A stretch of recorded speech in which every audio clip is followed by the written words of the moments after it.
Good morning, dear students. This is Swati Kori from the Millennium School, Lucknow.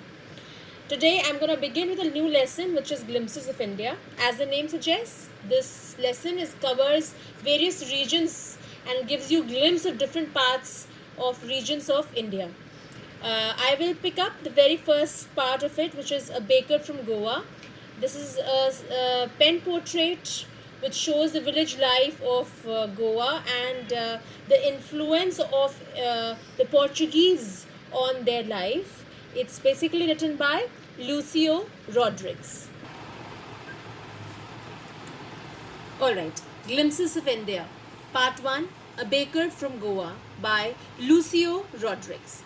This is a pen portrait of traditional Goan village baker who still has an important place in this society. So, Goa and there the bakeries and the bakers, they have a lot of importance. It is very, very popular, the buns and the various stuff which is related to the cakes and various other bakery stuffs are very, very popular there in Goa.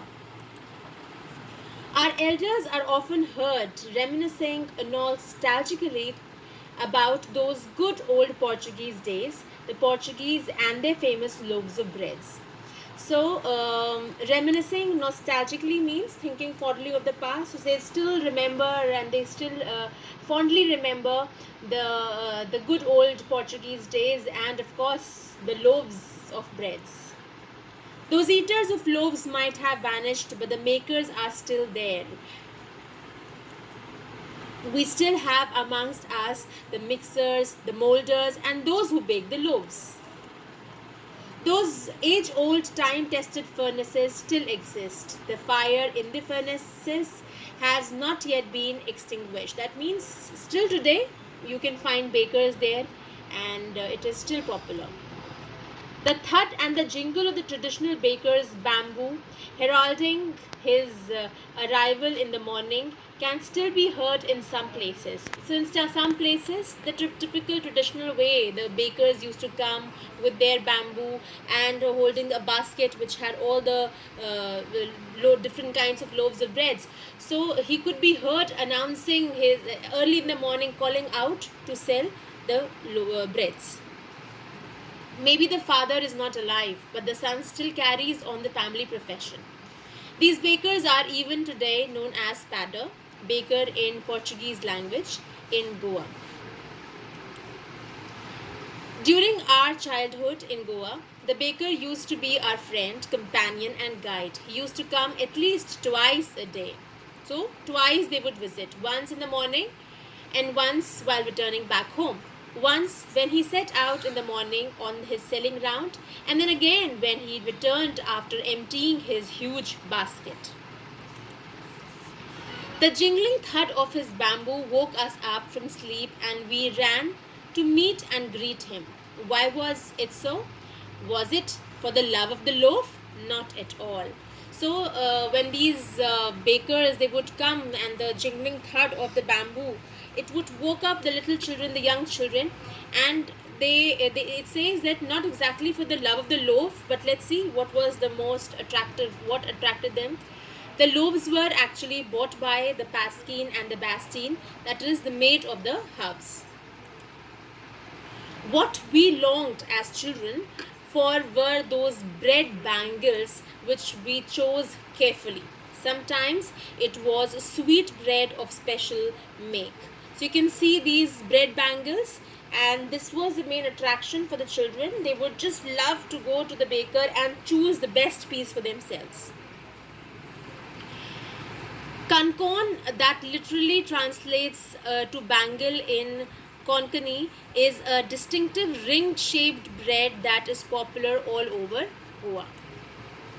The baker made his musical entry on the scene with the jhang jhang sound of his specially made bamboo staff. One hand supported the basket on his head and the other banged the bamboo on the ground. So if he would be loaded with two baskets and one would be on his head and the other just the way you can see in the picture, he would greet the lady of the house with good morning and then place his basket on the vertical bamboo. We kids would be pushed aside with a mild rebuke. Uh, Rebuke is scolding, and the loaves would be delivered to the servant. But we would not give up. We would climb a bench or a parapet and peep into the basket somehow. I can still recall the typical fragrance, the typical smell, the scent of those loaves. Loaves for the elders and the bangles for the children. You can see the different shapes. Then we did not even care to brush our teeth or wash our mouths properly. And why should we? Who would take the trouble of plucking the mango leaf for the toothbrush? And why was it necessary at all? The tiger never brushed his teeth. Hot tea could wash and clean up everything so nicely after all. So the children would be so eager to taste the bread that they would not even care about brushing their teeth, and would always give an excuse that the tiger never brushed the teeth, and of course when they'll have hot tea, they'll just clean up everything in the mouth. Marriage gifts are meaningless without the sweet bread known as bowl. Just as a party or a feast loses its charm without bread. Not enough can be said to show how important a baker can be for a village. So any occasion, small or big, the bakers had their very prominent importance. The lady of the house must prepare sandwiches on the occasion of her daughter's engagement. Cakes and bolinas, Goan coconut cookies are a must for Christmas as well as other festivals. Thus, the presence of baker's furnace in the village is absolutely essential. It is so very much in their lifestyle, all these type of food, that they cannot ignore bakers at all. The baker or the bread seller of those days had a peculiar dress known as kabai. Can you see this man? It was a single piece long frock reaching down to the knees.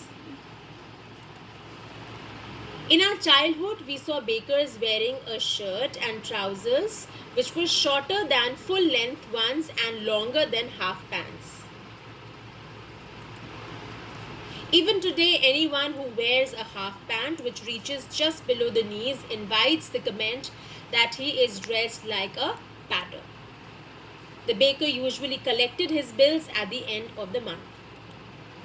Monthly accounts used to be recorded on some wall in pencil. Can you see? They would just scribble somewhere in the wall and maintain the account, the monthly account of the baker. Baking was indeed a profitable profession in the old days. The baker and his family never starved. He, his family, and his servant always looked happy and prosperous. Their plump physique, you can see the plump physique, pleasantly fat body, was an open testimony of this. So that was kind of a statement that you can see, and that would reveal that yes, they are happy and prosperous. Even today, any person with a jackfruit-like physical appearance is easily compared to a baker. So that's it for today. I hope the lesson is clear to all of you. It's a very short yet interesting lesson. It talks about the Goan lifestyle, especially that exists in the village areas. I hope the lesson is clear to all of you.